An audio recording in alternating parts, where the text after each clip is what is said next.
There we go. Hey. Last one before Christmas. Thank you for hanging out with us. Thank you for still being engaged in the world and not just like some people just like slide so hard So towards the hard. end. It's like they go, "Ugh," after Thanksgiving, like, I'm just gonna, exist, right? They don't even try. They're like, "I gave up. I only work 11 months, not 12."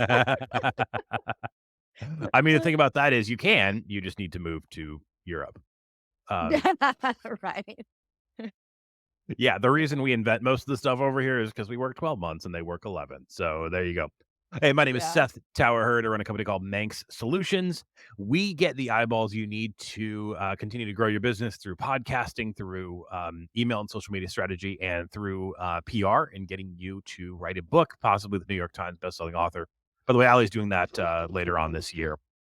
I'm Um, excited. Also cameoing on the podcast is apparently my Great Pyrenees that is attempting to murder the garbage truck right now. Oh, should I call mine up? I can get mine up here too. Yeah, by the way, we live, I don't know, about 3,000 miles apart. And somehow wound up with the same breed of dog that really, really likes to bark a lot. Yeah. Yes. And for some reason Yes. has like mortal enemy status with the garbage truck on Tuesdays for whatever reason here in St. Louis. Lee Covington, she is more than just the person who fixed my shoulder when nobody else could. You are an executive coach that gets everybody healthier and richer. Would be a Yeah. good way to say it, and less Uh, stressed. long and short of it, yeah. Well, and better relationships Yeah. of all Uh, kinds. so odds are you need one of those things. You probably need three or four of them. If you're stuck, you can keep smacking your head against the wall over and over again, or you can figure out like what is that thing that's keeping you back from all these things. I will say this is my third time out on my own slash freelancing slash starting a company. And the first two times I didn't have anybody to work with. I was just sort of just work. I was just throwing hours at all problems and it didn't work. What happened was I worked 80 hours a week for about the same amount of money I was working 40 hours a week. And in both cases, I gave up because why would you It didn't make not? any sense. Right, It's without yeah, direction, how do you know if you're doing the right things? You end up chasing your tail. yeah. It's at one Yeah. point, it was just like, okay, so, you know, sure, I have quote unquote freedom, but I work every weekend and I don't have health insurance. And I was Doesn't just, sound very free, does it? no, it really doesn't. And the thing is, I was trying to solve the wrong kinds of problems and I was Right. focused on the wrong things. What's changed this time to where, I was able to get out and increase, and certainly this will be a month out on my own after 9 months, that I will end the month at a substantially higher rate of income than I was having in salary, as long as people still pay me by the end of the year. Um, you know, and it's because this time around I had a coach. You're looking at her. So that's how much it changed for me. 2024 can be really frustrating or it can be really cool. And it depends on how quickly you solve the obstacles in front of you. So you Yes. can trial and error it for another couple of years, or you can just get the help to get you to a much better place. The ROI is much better, isn't it? Yes, it is. And speaking of ROI, so that's what we're diving into today. The things that will kill your profits in 2024 because Mm. no matter how, if you've worked for a company of 2 or 200 or 2000, the longer you're in somewhere or even the longer you have started a company and run it, the more blind you are to the things that are really really just bleeding you out on cash. Yeah, And it's always and easy to time. walk in and look, and time. It's always easy to walk into somebody else's operation and look, but we all need a reminder from time to time that we need to step back and look at what's going on. Whether you're an executive running a division, kind of a or a manager, or you started something and this is your baby, and whether or not you eat Mhm. depends on your performance. Right? Any of those things, you need somebody looking in on this. First one, you have been a trainer for 20 plus years, is health. And it's not just like, oh, you're going to be more tired if you're out of shape. There's a lot of mental stuff going on, right? If you're not Oh, getting some kind of yeah. exercise. Well, not only that, because when you eat poorly, you also get brain inflammation too. And not exercising doesn't help your body rid that inflammation. So now you've got a double whammy. How are you expecting yourself to think correctly and make good decisions, especially ones that you've never encountered before? Yeah. That's the critical one. Okay, if you've got to make a decision on on which route to take your kid to school, that's not hard. But when we're talking about something where your livelihood and your lifestyle and your future is on the line, with every decision that you make, and you're eating junk, you're eating processed food, you're not exercising, you're not doing any cardio. Maybe you're lifting weights, but you're not doing any cardio, you're not doing any of the other right things, not getting enough water. What exactly are you expecting to have happen? Yeah. Like, it's not gonna work. You're gonna be competing against everybody else who is doing those things, and they're getting your clients instead of you. They're growing their business instead of you. Well, That's and one of the big factors. the business world is so full of people who, I always think it's funny. They talk about like their glory days of whatever, college athlete they were or something like that, which by the Mhm. way, I try to never do unless it's really relevant because there's nothing that makes you look like you have accomplished nothing over the last 20 years than you talking about your college football career. It's like your clients don't care, homie. Oh, that is a really good point. So my older son, he's completely hooked on this show called Special Forces. I don't know Okay. if you've Yeah, seen yeah. it. I have And not. it's phenomenal, right? So, but you've got these people who are coming in after having 10, maybe or more years after retirement from either professional sports or acting or singing or things like that where they used to be in the limelight. And it's fascinating to me. I'm watching their psychology. I'm like, what has had to transpire in your life for you to have such low self-esteem at this point? Yeah. And like I, I'm sitting there looking at it going, I could help every single one of these people transition from their career into a whole new life and into a whole new fulfilling one if I could just get to them. Like not 10 years later, but, like, right there in that beginning stage of retiring from their career. It's a real big head spin for Yeah. most of them. So they're going in and they're doing the special forces tasks to try to find out who they really are now, and I'm like, "Dude, you could have bypassed that whole thing, just hired a coach and been on to making I don't know how many hundreds of millions in the last 10 years with your name and awareness, Well, but you sat on your yeah. butt and died." I do know what you're And then talking about. I didn't realize it was a reality competition, and so I know what you're talking about, that all these people came in. And yeah, I won't throw a particular industry in the bus, but I've certainly worked in companies where everybody, I'm a former college basketball player, everybody's ex, college something or had some sort of high level, like, physical accomplishment. And then by their, like, early 30s, they really start to, like, just basically drink more, eat more fried foods, right. and then you talk about that brain inflammation that kicks in, and they're chronically stressed, having Yeah, marriage issues, issues with kids, whatever it is. Where does financial that normally ones. start? Yes, It financial ones. Where does it that normally start? I think it depends on the industry. So if you were an actor, actress, it's a slow decline. But if you're an athlete, like in season one, you had Mike Piazza, right? Yeah, And so he retired and then like got a little soft, right? And so if you're like at that point of retirement from a sport, that is the moment to get a coach. That is the moment to say, okay, don't let me fall flat on my face and then have to find myself 10 years later to pick myself up from the grave and try to get back into the living again. That's the moment. Retirement is the moment to say, okay, help me get into something else. Help me transition my mindset from an elite athlete competing on a team in front of the world to something else yeah, that can be just as fulfilling, that doesn't have the demand on their body quite the same way. yeah. They could kill it in business if they had the right direction. Yeah. And so if you've got that brain inflammation going on, if you are literally listening to this as you grab your third pastry as everybody slides towards Friday when most of corporate America is going to shut down, and you're like, wait a minute, I feel terrible and I can't think clearly. And holy cow, I have big decisions. What do you do right now? Hopefully, they're watching this while they're eating that sugar cookie that they just grabbed off the plate as they walked by down the hallway at work, right? They're like, wait, what did she just say? Put that down. Put it down, right? What was your question? Kidding. It was yeah, where are they starting other than don't eat the sugar cookie? Right. So definitely get away from sugar and processed grains. Those are going to have the biggest impact on your brain. Second is alcohol. That's going to inflame your brain too. But that one can be metered with exercise, with cardio and eating right. That doesn't have nearly the same kind of impact. but it's literally the sugar and the processed grains that are going to inflame your brain and completely smack you upside the head. You're going to do a face plant. You're going to do a The face plant. I would bet you that most people are probably 10 to 20 IQ points higher than they normally operate under because of that brain inflammation. I'd bet. I'd Holy love cow. to So do a you're study saying you someday. can go, I mean, 20 points is significant At this, yeah, in what 10 you're able is to do. significant. Yeah. I think Yeah. most people are a hell of a lot smarter and more capable than they even realize because they don't understand how inflamed their brain already is. And they haven't ever experienced it not being. They don't even I've know what never heard this optimization looks before. like. I've Well, okay, so gluten inflames the white matter of your brain. Yeah. Almost no one escapes that. There's one neurologist that's also a dietitian, and he put out a book, and I've read everything that he brings to the table. I've also read everything that Dr. Ammon brings to the table, and they're all saying the same thing.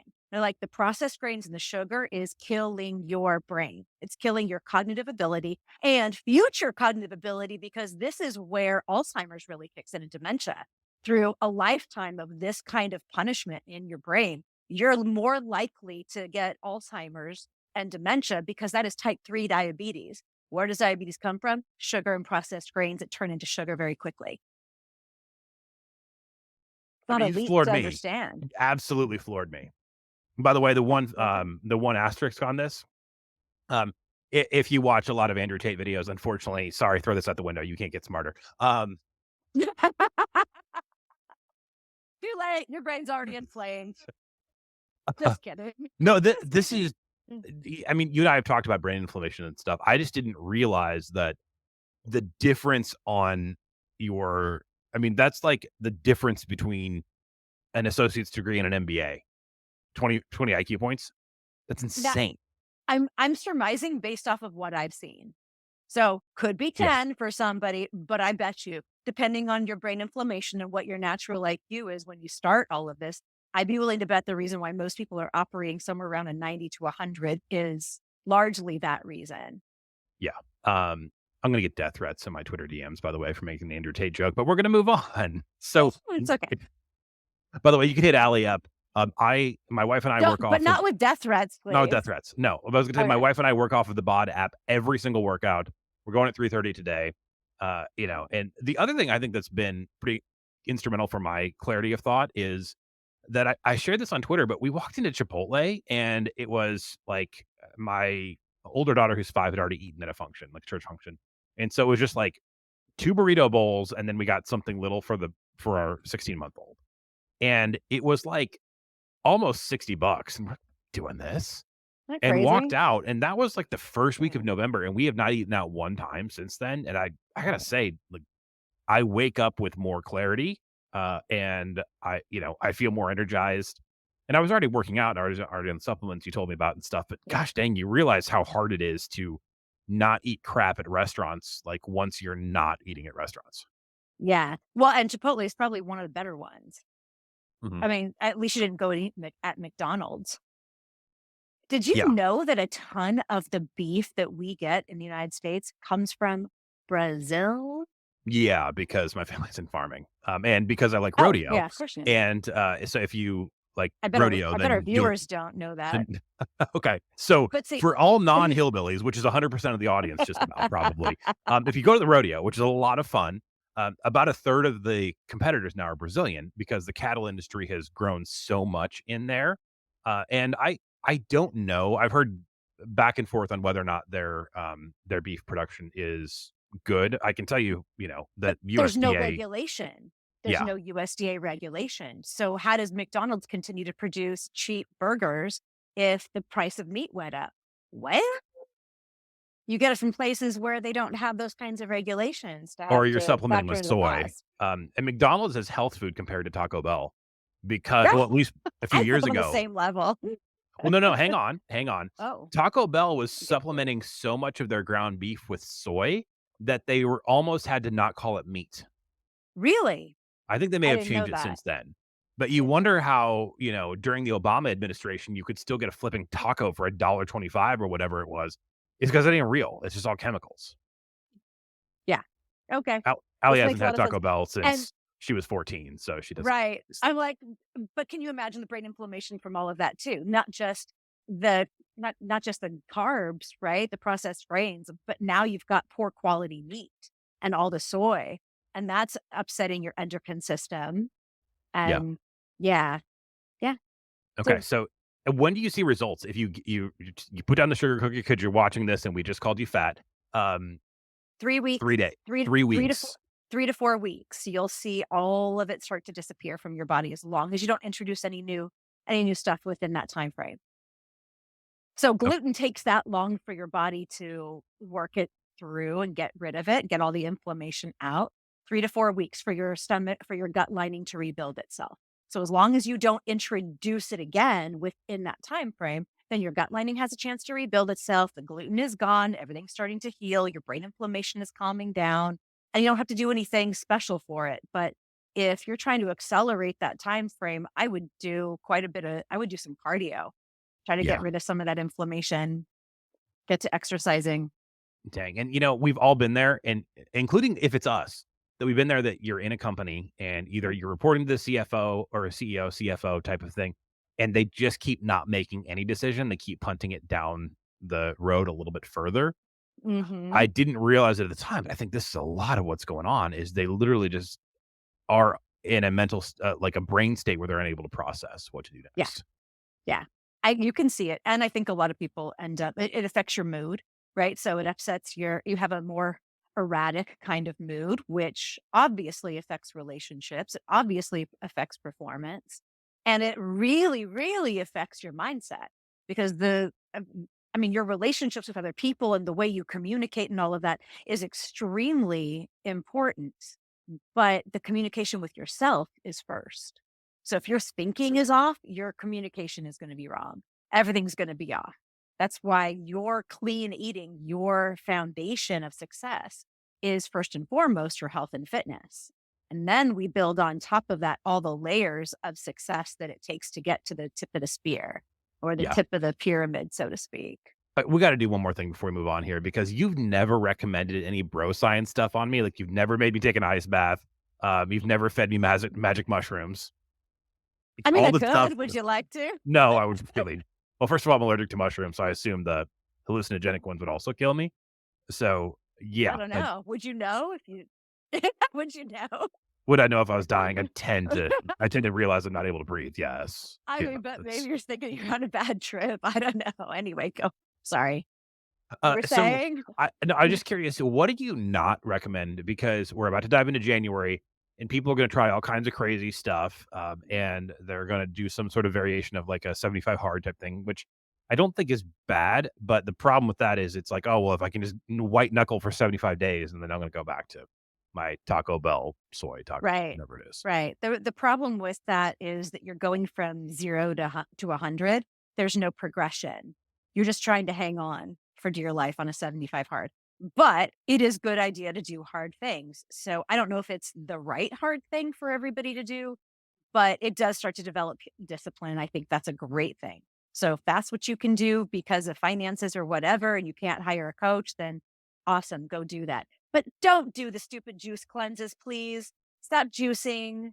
You don't need to go on, 72-hour fasts and all of that stuff.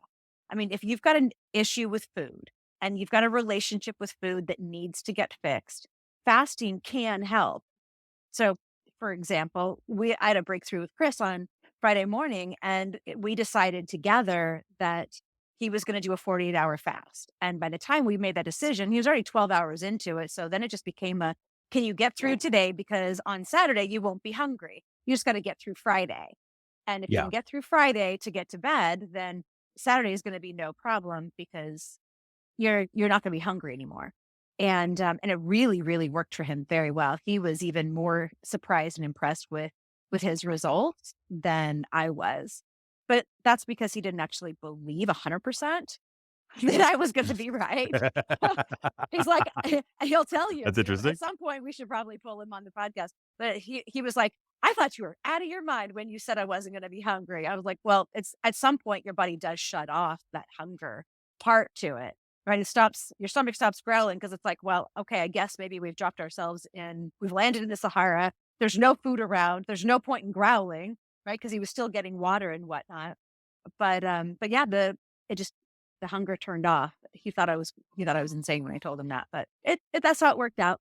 Mhm. Wow. Okay, but He did before great. and you're not into ice baths. You've never told me to take one. Well, so the thing about an Cold ice showers. bath is really just to make you uncomfortable. I don't think you need to have an ice bath necessarily to do that, but what it will do is it'll drop your blood sugar really low pretty fast. So that's something to think about. So if you've got blood sugar issues, if you're trying to control some of that stuff, may not be the worst thing. But I'll tell you what, one of my clients told me the other week, he was like, I just did the ice bath thing, Ellie, because I wanted to see what all the fuss was about. I was like, so yeah, how was it? He goes, it wasn't too bad. I was like, really? Yeah, I mean, like, you're in South Dakota. Did you just, like, put some snow in a tub and go for it? He's like, "No, the water was about 50," and I was like, "That's the same thing as a That's just 32 jumping into a degrees cold ice pool. Yeah. bath." Like, he's like, "But I'd do it again. It was really, really good." I was like, "Okay, cool. Keep going then." So if it's something that you enjoy doing and you like, making yourself physically uncomfortable like that for very short periods of time and you wanna be able to do it on a regular basis to build up your tolerance for it, it's a good way to do it. But you've never told me anything that made me think that you needed an ice Yeah, I bath needed to in do that that. scenario. Okay, last we're gonna do one the most extreme and the most extreme, the most vintage of, fad diets before we move on. Just found out about this week. So we're gonna zoom back to World War II.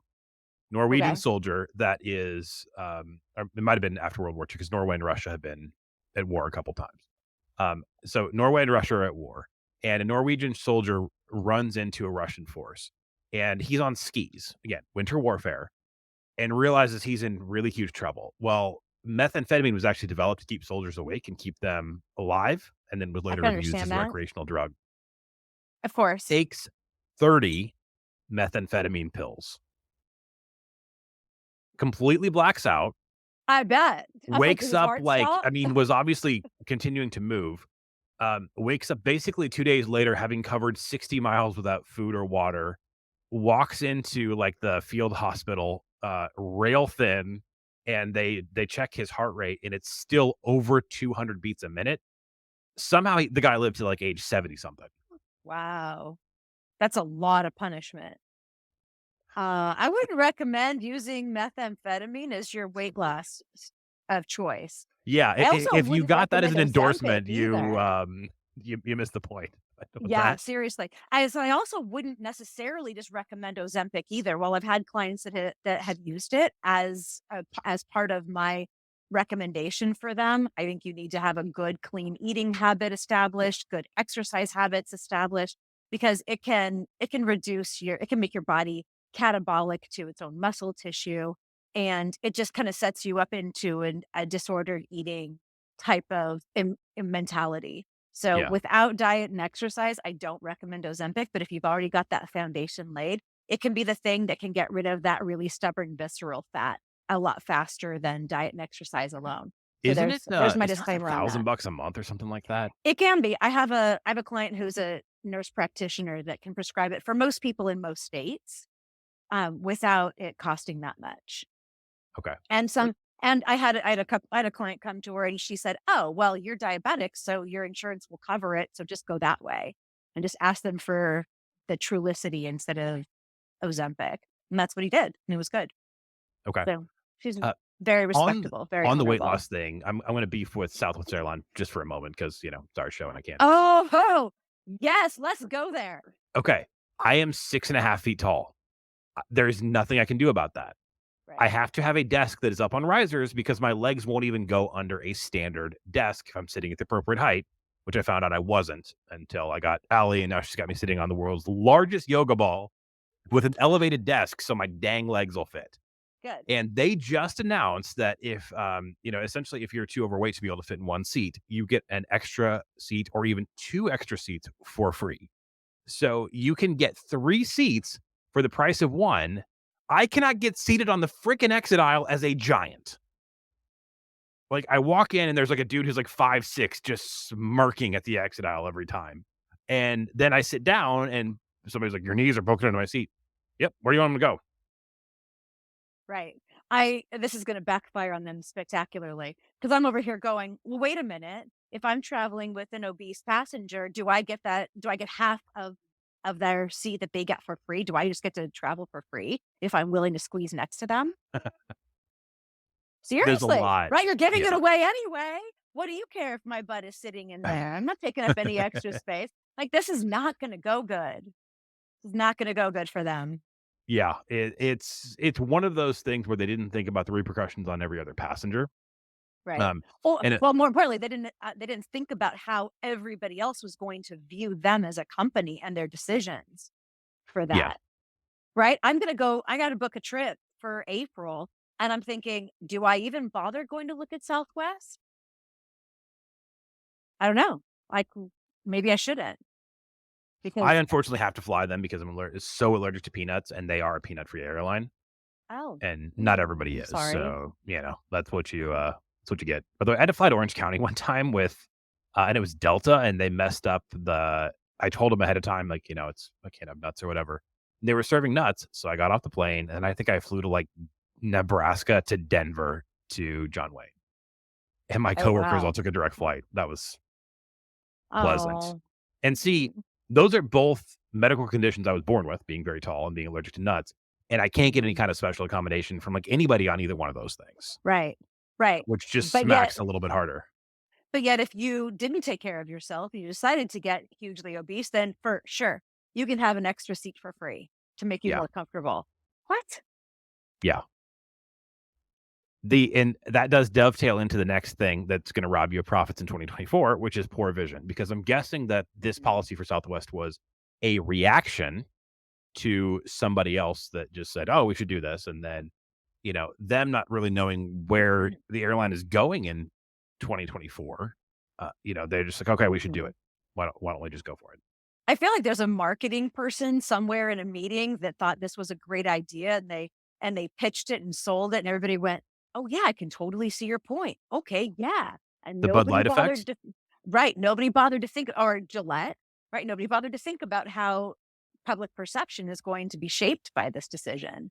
Yeah, yeah, and so if you're not gonna go down that road, when you're looking at, how do you make more money and how are you not losing money in 2024, there's so many things out there about, planning, creating mission statements, creating goals.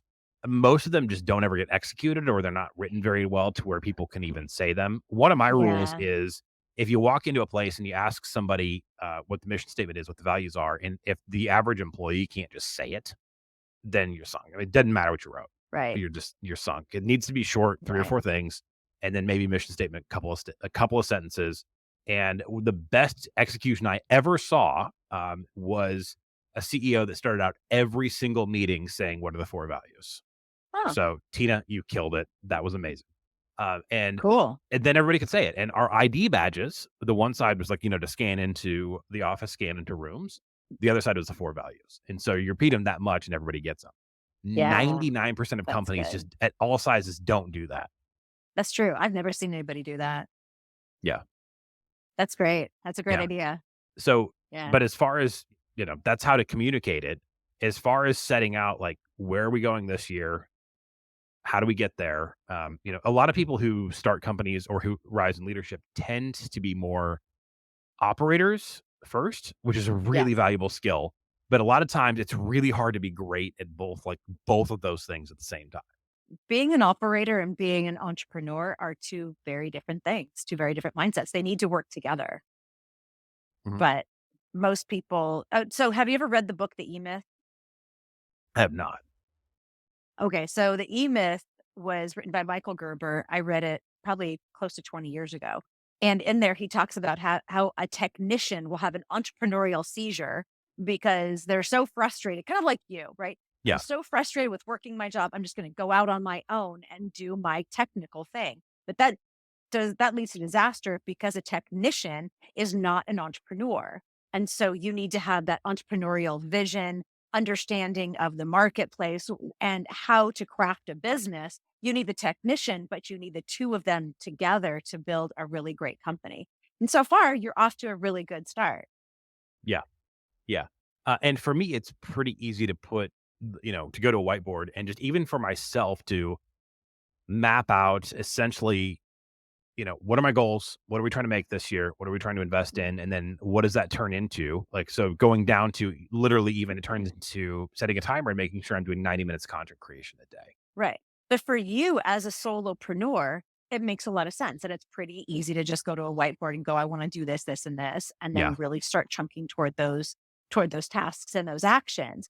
But scaling it, going beyond yourself now requires SOPs, internal operations. How do you get your genius through in the way that you do things so that you can get somebody else to come along and duplicate what you do? Yeah. That's the more difficult part. And that's where businesses get built. Yeah. That's where you need an And operations person. it really does turn into how much control can you give up? Because one of the things that I've done a lot of writing, I've written for really big national magazines. I've done really big marquee interviews, and written like a lot of stuff that's been published. And part of me, when I realized that one of the service lines we needed to offer was for executives and entrepreneurs to be able to write a book fast and then do PR so they can get booked sometimes on national outlets to get the Hmm. attention for their business. Hmm. The first thing is like, oh my gosh, I really love writing. I really love working with people and their story. And Hmm. the thing is, if I'm doing that, I'm not scaling. I'm not dreaming up the next thing for the company. And I've got such good writers in my network. It's like I can already pair you with a New York Times bestselling author that's more successful than me so that I'm building the next thing. And would that be a really fun project? It would, but that's where you got to have the vision to go beyond that because if I'm capping myself, like then I can maybe knock out 4 books a year. I'm no longer running the company and, Right. you kind of get to like that's sort of like opening 3 coffee shops and being done. Right. You're not Right. really growing a national chain. Like, you're Well, just really busy in 3 locations. and for you as a solopreneur that's just starting to get your feet under you to have consistent cash flow, the most important thing that you can do is just start to document all of your processes. Don't worry about trying to scale this year. Just get all of your ducks in a row and start planning for scaling next year, but really, really produce those SOPs so that you can just plug somebody into your Yeah. process and that way you Yes. can go. But what I find is that most people try to take too big of a leap. They go, well, I'm making 100,000. I could make 1,000,000. I'm gonna go make 1,000,000. And it never works out like that. There's always something that gets in the way. There's always a process that we didn't anticipate falling apart or something that's going to prevent us from going from 100,000 to 1,000,000 in a year. But going from 100,000 to 200,000 is a fantastic leap. And from 2 to 4 is a great leap, and from 4 to 7. And so it should take a few years to get there because through all that time, you've got to learn and iterate and process and hone in and get your processes better and better and better so that your client experience is better and better and better. And then once all of that is dialed in, then scale from 7 to 8 figures, Yeah. right? But you can do a lot. You don't need to worry about scaling. Well, there's a Yeah. book, from the '90s, actually from Ireland, that not a lot of people have read. Mhm. It's called Predictable Success. And what it maps out is that every single company goes from, what's called early struggle, which is like, can we just keep the lights on, to the next step is fun, where it's like, oh, well, we actually sold some stuff. We're not going to die. Like, this is kind of cool. This is But fun. Yeah. then the thing is after that, there's a stage called whitewater, and that means your sales have outstripped your systems and processes. And Yep. so you're selling stuff Now that's you just gotta keep creating up. more and more problems because Yep. you don't have a machine that's ready to handle it. And if you can get past Right. that, you live in a place called predictable success where companies Yeah. figure out and just keep growing. And that's what I'm getting at. That whole like process of getting those SOPs. How do we fulfill when we're overwhelmed with work? Who do we get up to speed? How quickly can we get them up to speed? How quickly can they train? How quickly can we turn that around and get and have them reiterate and build the infrastructure? Infrastructure building takes time because building people takes time because you have to be able to communicate very clearly expectations and when they fall down how well do you pick them back up again, right? Do you use like a conflict cookie type of situation where you're building them up, or are you just stripping them down because you don't know how to communicate well what not only your expectations are, but how well they're doing? Or are you just constantly criticizing them and telling them, do this better, do this, do that, and not really building a culture that can support growth? Yeah. that all depends on the leader and their ability to communicate. If they can't communicate effectively, that's not going to scale. You're Yeah. just going to end up in that white water and stay there. And if you're more of a numbers person in a leadership position, you often don't realize how much institutional knowledge is walking out the door. And they're like, well, I can just get another accountant. I can get another graphic designer. I can get another salesperson.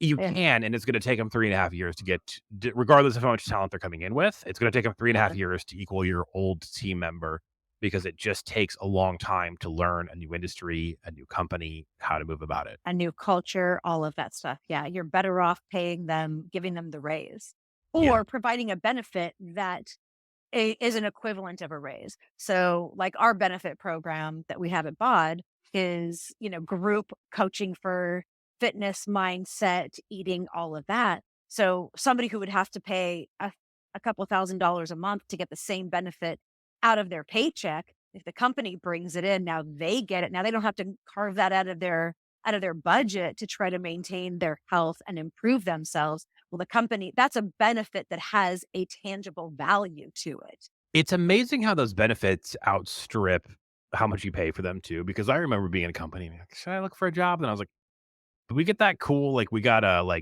self-improvement, like $250 bonus every March or something like that. It's like, oh, you can spend this on anything that makes you better. And it was so $250, that's it's big. like nothing. You And can't even go to a Tony Robbins seminar for $250. What the heck is that supposed to do? Do you know that the best companies but it actually carve out coaching budgets of yeah. like 15 grand? That's what PricewaterhouseCooper does. They have budgets for all of their executives for coaching. Yeah. And that's but even for the $250, it's like a little bit of a question mark. And I know that sounds dumb, but benefits like that um do keep people they second guess whether or not they really want to leave at that time, which is That's a pretty good cool. thing. That's a Yeah. really good thing, especially if you can't get your culture turned around well enough, quickly enough to make them really love working there and want to stay anyway, right? Yeah. That benefit can help bridge that gap while you figure your stuff out Well, with and internally. especially if you're not like an industry leader where you just have tons of money anyway, it's going you probably can't afford the best of the best of the best salary wise to staff your entire leadership team with, people that are all just ex Ivy League, ex Wall Street, Yeah. whatever it is. But you can get a lot of people there cheaper overall than if you had to hire absolute top dollar talent because you Hmm. get the people in the door that, um, you know, that have a Yeah. lot of raw brilliance and then you refine them through a coaching program. Yep. And By the then way, you can contact Alli in the, description of this video wherever you're watching it, and you should. thank you. Are we going to talk about my Christmas sweater? Yeah. Uh, We we're got to talk halfway about through. this. I was supposed to do that. All right. Sorry, audio listeners, you're gonna have to go find this on YouTube. All right, so there's a story. There's a Okay. story. So this is my ugly Christmas sweater, Okay. right? It's Oh, it what has I the Santa belt even. as a Santa belt even. Yeah, so my daughter in 2020, she was like, "Okay, mom, let's get ugly Christmas sweaters for Christmas Eve." And I was like, "Okay, cool. Well, I'll do it." So I Google ugly Christmas sweater, and the first website that comes up, I was like, oh, "Okay, it's like Tipsy Elf or something like that." I thought, "Well, that's got to have some silly sweaters in there." And I'm looking through and I'm like, "Oh, well, that's kind of cute. That's kind of cute. That's kind of cute. Yeah, I'm going to get all three of those ugly Christmas sweaters." So she had no idea what my sweater looked like. I just went, "Here's yours." Gave one to my son, and then on Christmas Eve, when they showed up, I was dressed in my sweater with cute little black leggings, and she was like, "Mom, that is the cutest ugly Christmas. That is not an ugly Christmas sweater. I am so mad at you. That is not ugly." I was like, "Babe, you really think that I can do ugly? No, I'm sorry. You're not wearing ugly." She was so mad. And so I just love it. Now I'm like, because I come out looking like Mrs. Claus, right? Because Yeah. it's got little cuffs and it's all sparkly and adorable. And she was so mad, so mad. Now she's like, "We're not even bothering with ugly Christmas sweaters because mom won't, mom won't even." Find an ugly one. Mm-mm. I'm like, "I'm incapable. I'm sorry." Well, podcast is a good reason to bust out a sweater that you probably doesn't work just going to the grocery store or something. It So, really gets you doesn't. next to wear. Right? I was like, "I'm never going to wear this anyplace out of my house. So I might as well wear it on the podcast where Yes. everybody can see it." The next thing that's gonna rob you of money in 2024, poor goal setting. A lot of times this winds up being too many goals. I'm going to throw a CEO under the bus that I've already made fun of, even though we're only 4 episodes in, and that would be the guy that I worked for a company where the CEO wore Crocs with suit pants in the 2010s before Crocs were back in. Eh, They never should have been back in. Crocs with suit pants? You he wore cr it serious? was he was a really strange It's person. very cringy, It but was a pretty it was like a pretty good snapshot of how well he performed in the role was he obviously was a guy who imagine. just didn't get it, you know, if Obviously. and so he rolled out this strategic initiative, 57 goals for the year, and 34 were priority A. And they wound up hiring just like an ungodly number of new people and then had to let them most of them go within like the first 18 months because like all these things failed. Right. How Yeah, can you and then have he that even I many mean, the board threw goals? him out eventually as well, and, Right, because he yeah, can't I don't think straight. know His yeah, I brain don't is know where he's broken. at, but you might see him out there in the wild somewhere. He's probably the only person that's still wearing Crocs and khakis, so keep an eye out. Oh, well, good. Now we Yeah. know where to we'll recognize him upon sight. I mean, if you see him, you'd be like, "I heard about you on the internet." Right. You're that CEO that had 59 goals. That's more than 1 goal a week to try to accomplish in a year. Are you kidding me? And they hired people to do these things, and nobody could even really understand what it was the most comical organizational logjam I have ever seen. It was Wow. like 10 years of stuff in 1 year resulting in That's what I was just 0. gonna say. And That's I'm sounds like 90% 10 sure years they, of like gold. yeah, they lost a bunch of money, they put $1,000,000 of R&D into a product that sold less than 100 copies. Uh, it was it was enough fodder for, like, 1,000 podcasts. It really was.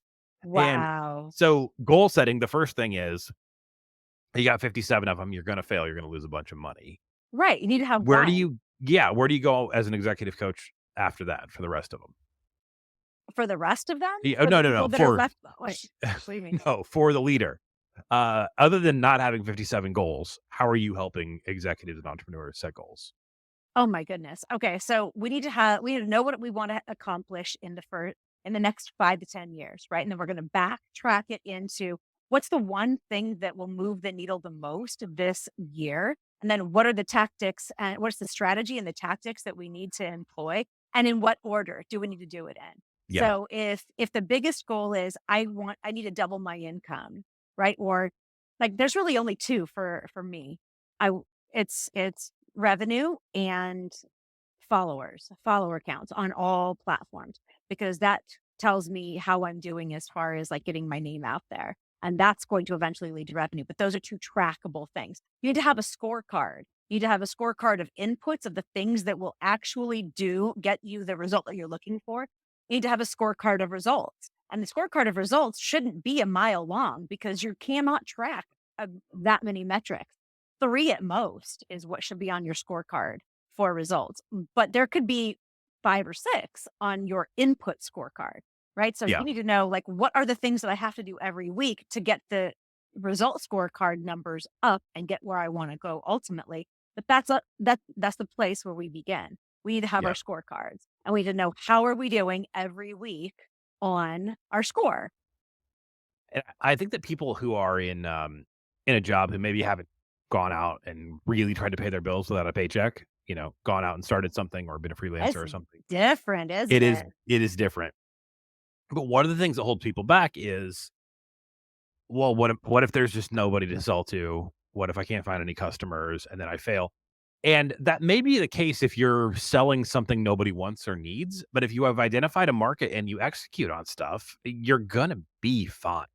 If you're You an need to put in the expert right steps. Yeah, if you're an expert at something that people need, then you will be fine, but your marketing has everything to do with it, and that is really your wheelhouse. Yeah, I can help with the strategy and everything else, but I would go, well, talk to Seth about how you're going to actually get it done, about the implementation part of it. Like and what I'm referring to is what you're doing with our podcast here. yeah, You're chopping it up and you know where to place it, when, and in what order and so on, where I would spend years trying to figure that out through trial and error, and I probably want to blow my brains out long before that happens. Well, I mean, and people seriously. yeah, people think if they say a good thing on the internet, it's gonna get them customers. Like, "I'm gonna start a podcast, I'm gonna start a YouTube channel." There's about 37 more steps there, and you can either, blunder through them, or I can accelerate you very, very quickly to turn that into something. You being good at something, being knowledgeable, being entertaining does not matter in the long form in 2023, 2024, because almost all content discovery is coming through short form clips. And so we have way more viewers on our short form so far because we're only 4 episodes in. We haven't built Right, enough trust for a lot of people to wanna give us a full hour of their time, and I don't blame right. them. Like, they need to know more about what's up, and Mhm. everybody has to start there. People get frustrated because they're like, "Well, I talked for an hour and not a lot of people listen to it yet." Yeah, they're not there Well, yet. Meet them where they're right, at. right, Meet them where they're right. at, and then use the right software and the right tactics to get there. Again, Yeah. you can find me in the You're description of and this you're video. masterful at that.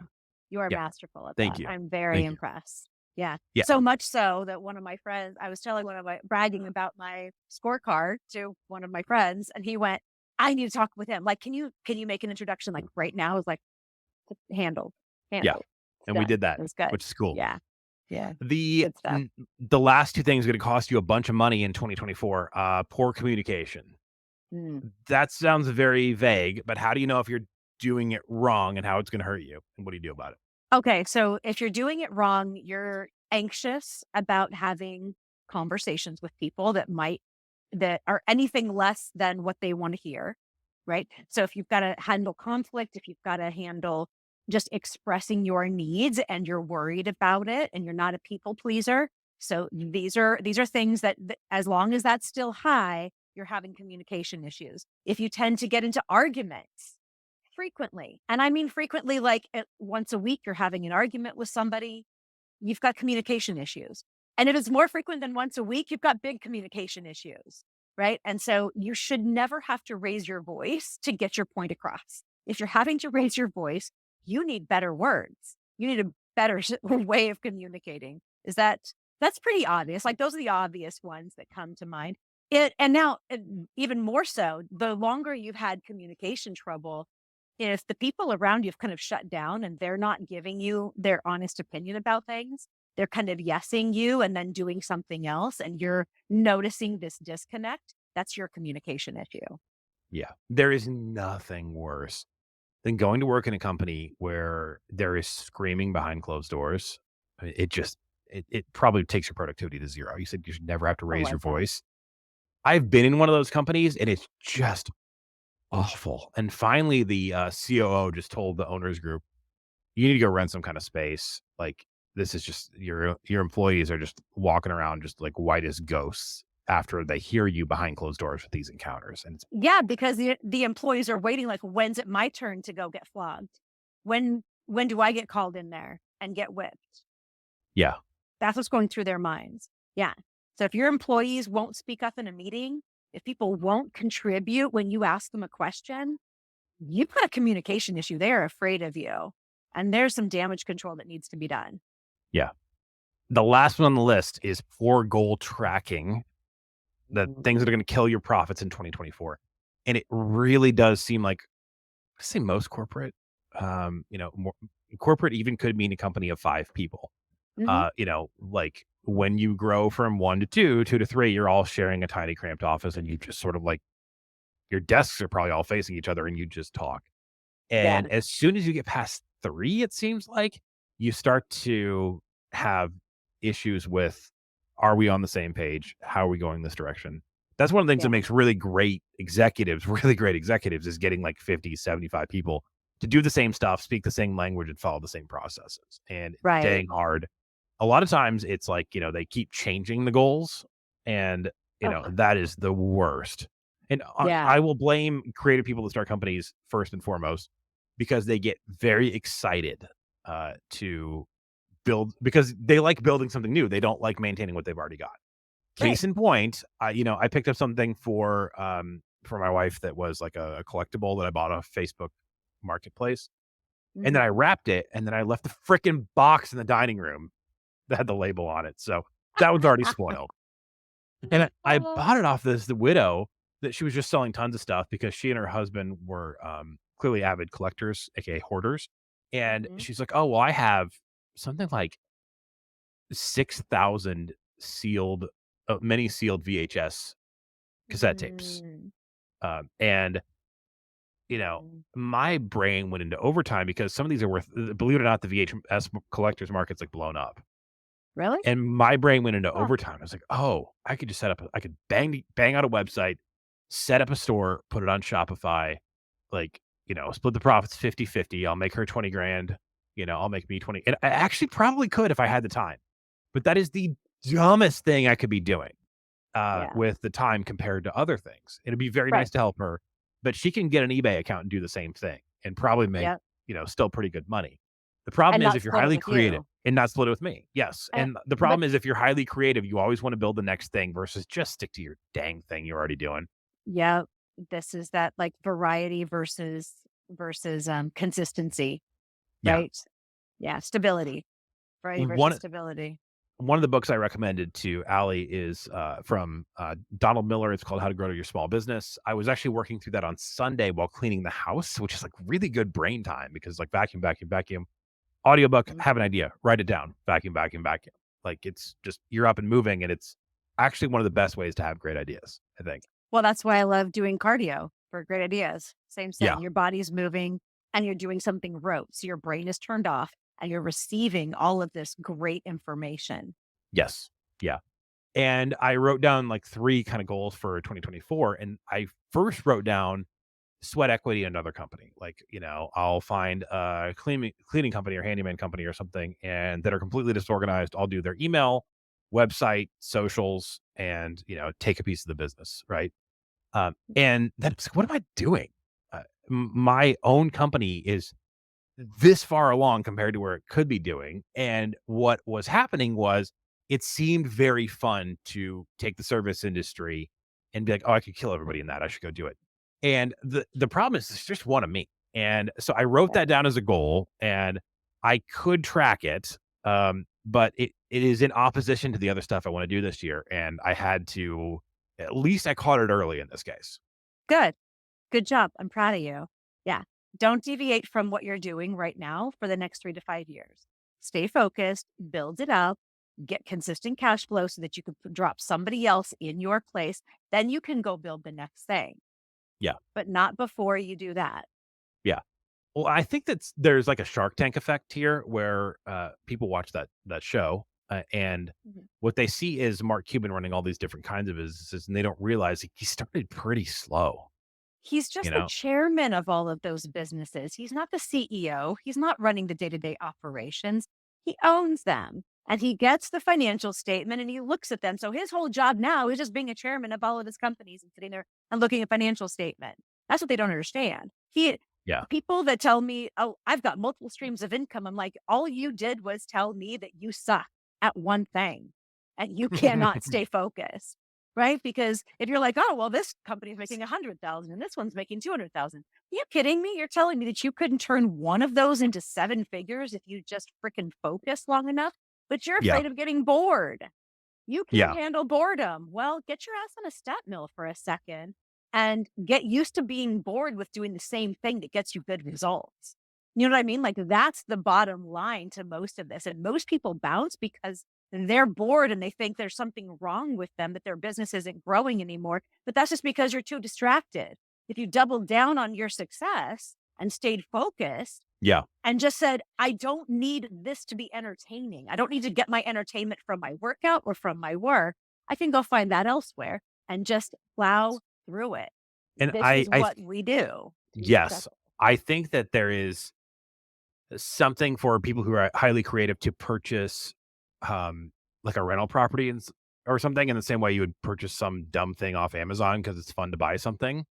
Mhm. And you're like, "Oh, well, now I own an 8-unit apartment building." And, well, now you're getting call like, that's one of those things where at one point I was like, "I should do rentals. I should have a couple duplexes or something." And then I realized, like, the profit margins are not that good.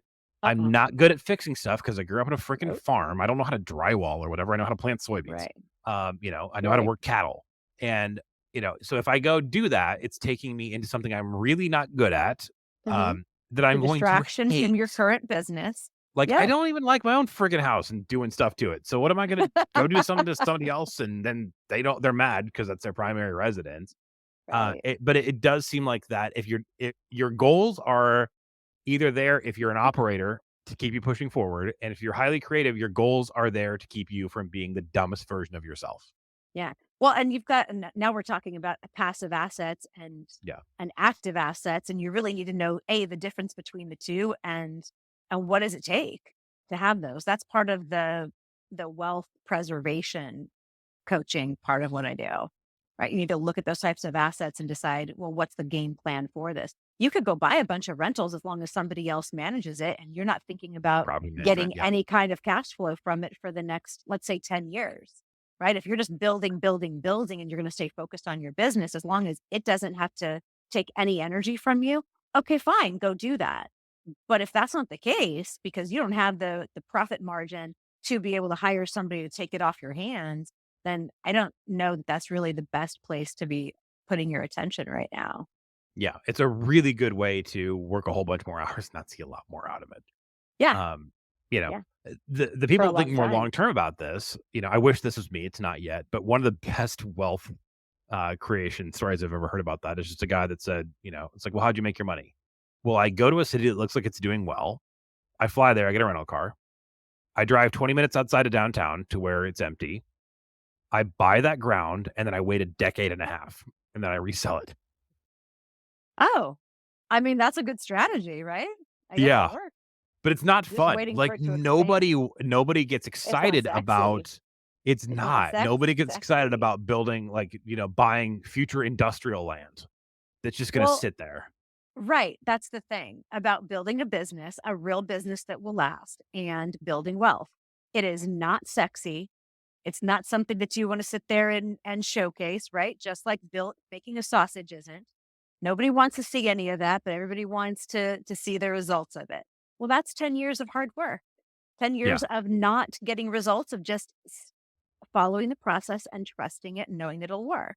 Then you get to have your freedom. But it's also the same thing with your health and fitness. You don't just wake up one day after starting your diet and exercise, you have a six pack, and that's going to keep you motivated. You have to find a way to stay focused on the long term goal. And if you can't do that, you have brain inflammation. I'm just bringing all this back full circle for you. You have yeah. brain inflammation and you need to get out of your own way. And it's one of those things you kinda have to learn as an adult because the American system is not set up for you to have a high degree of self-discipline and keep going. It's Right. really pretty much our entire childhood 0 or, 5 to 18 is just like, do this thing until you're done doing it, and then you get to be done. Well, yeah, because school is not there to teach us everything we need to know. I look Yeah, at school, public school, private school, doesn't matter what it is. Because the curriculum is what it is, it's only going to teach us about 30% of what we need to know. Everything else is going to come after you're out of high school. So if you're not constantly learning, if you're not constantly putting yourself in a position to pick up new skills, even after college, I don't know what you expect to have happen in your future that's going to be any different from what you have today. You are not going to get this stuff, and it can't be taught in school. I mean, I guess it could, but not really. It's yeah, really up to our parents, it's up to our peers, and you need to go seek out this kind of education because it's not taught in those educational systems. That's why people like you and I, this is why businesses exist. So America is the land of opportunity. It's just that you got to go find the ones that are doing the thing that you need to have done and that can yeah. help you. Yeah. It's up to you. One of the richest guys that I ever met in Chicago, was an 8th grade dropout that just got a whole bunch of car dealerships and figured it Mhm. out. So, you can't whine that school didn't teach you enough stuff. School cannot teach everybody enough stuff to build the life they wanna do. You're Oh, gonna no, have to it go can't. invest in yourself. Absolutely. My 7th grader is selling candy at school. He created a market, he set the price, he also created competition, befriended the competition so that when he's not selling, they can keep the market hot, and he's been raking in money. I I'm know. impressed. Yeah, Wait, hey, I am creating too. competition. I'm most impressed with creating the competition and Yeah, befriending the I competition. saw him. I saw him because I was picking him up and because he's the only kid wearing a Santa hat. And I was like, "Who's that kid you were talking to?" He goes, "Oh, that's the other kid that sells candy." I was like, "So why were you talking to him?" He's like, "'Cause we have a deal. When he's not selling, he's gonna send him over to me, and when I'm not selling, I'm gonna send him over to him." I was like, "Dude, you just You figured out a way to keep your market hot without because at school, like, he can't sell candy. He's gonna get in trouble, right? They don't want him to sell candy, but he's like, "I'm gonna figure out a way to keep this moving." Does he And, sell it, like, like, as immediately long as after school, or what's the deal? during school, right? Like, during breaks, during lunchtime and all of that, he just got a little bag of some candy canes that he's like 75 cents a piece, right? But he's got some friends that come to him and they've only got $10 bills or whatever, so he's like, "Mom, I need to be able to make change." I'm like, "Yeah, you do." So he's learning this stuff, like, firsthand, and he did it all himself, created the market, all of that stuff. I'm sure he watched what we're doing and picked up some things and thought, maybe I could try it selling candy," and damn if it's not working.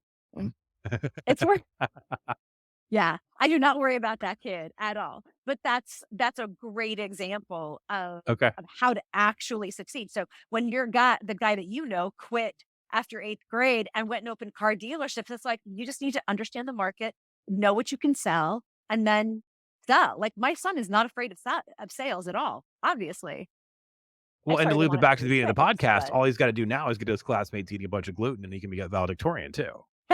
probably. The sugar's gonna do a lot for that anyway. And then the school lunches selling them pizza, they're doing half the job. Right, yeah, right before SATs come up in high school, he's just giving out candy like crazy to, Right. increase his class rank. Gonna look really good to colleges here. Right. Oh That's a my pretty good place to goodness. stop. I We are not teaching him to sabotage other students. We're trying to. But I'm also not gonna hold him back. Yeah, yeah, That's that's a great skill, right? yeah, super legit. I just as a reminder, this week is not a freebie, particular if you're in some kind of leadership. Just because you don't have customers beating down your door doing stuff means it is the perfect time to be working on 2024. By all means, take time off over the holidays and whatever, but don't take the time off before you take the time off. That's pretty counterproductive. And it feels like you most enjoy your downtime when you're really cranking on all cylinders because you have got, Yes. Yes, when you're pushing forward like that and yeah, you're running toward the finish line as hard as you can, you're not just like, "Oh, I'm barely making it. Okay." Right? But you're, like, sliding into home. yeah, Yeah, you're gonna really enjoy the time off, but if you're not putting it all out there, you're gonna feel anxious the whole time, and it's not gonna feel like you got any time off at all because 'cause you're just gonna be sitting there inside of your head knowing that you could have done more, knowing that you could have done better, and you yeah, didn't. And now you yeah. don't know how to get out of it, and you're beating yourself up for it. That's the worst place to be. You need to That'll call eat me. you. Hey, Yeah. before you make that like last ditch run in and sign up for a gym membership for New Year's Day, like everybody does, know what the heck you're doing when Yeah. you get there. Speaking of school not teaching you everything, I was a college athlete. I was doing so much weightlifting wrong. It's surprising I didn't get more hurt than I'd gotten over the years. Yeah. Um, and Yeah. I actually had actually one of the children's workers at my gym, he was doing his lifting and he does great with my kids. So we are just talking. And he was like, "Oh, you didn't have any weightlifting classes in high school?" Like, dude, I went to high school in the 90s. I know, There was right? dial-up What are you internet. talking No. about?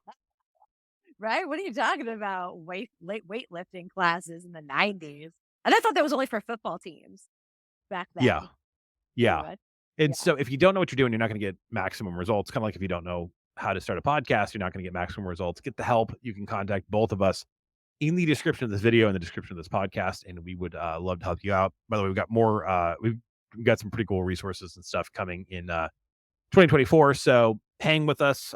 We will keep some short form content going over the holidays, but we're actually going to break until first week of January. I'll actually probably be on the road and do this from Orlando. But Oh, yeah, cool. other than that, everybody have a great, great holiday season here. And anything else we need to say before we're out? So we're not doing this next week. Um, I don't. I mean, I could. I love that we're doing this on the live stream. I actually I don't can mind. too. Let's do it. But Are you down? let's do Let's do it. it. Yeah, I'm totally down. I'm gonna be here. Okay. Yeah. So everybody have a great Great week. Christmas. British. A good Whatever this is, Christmas. whatever holiday this is for you. Yeah, we will see A you nice Monday off. immediately after that when you're doing cardio Yeah. to burn off that Christmas Eve and Christmas Day alcohol so your brain works again. You Yes, could be listening to the live that's stream right. podcast. And we will see you then. Probably a good idea. All right. Thank you.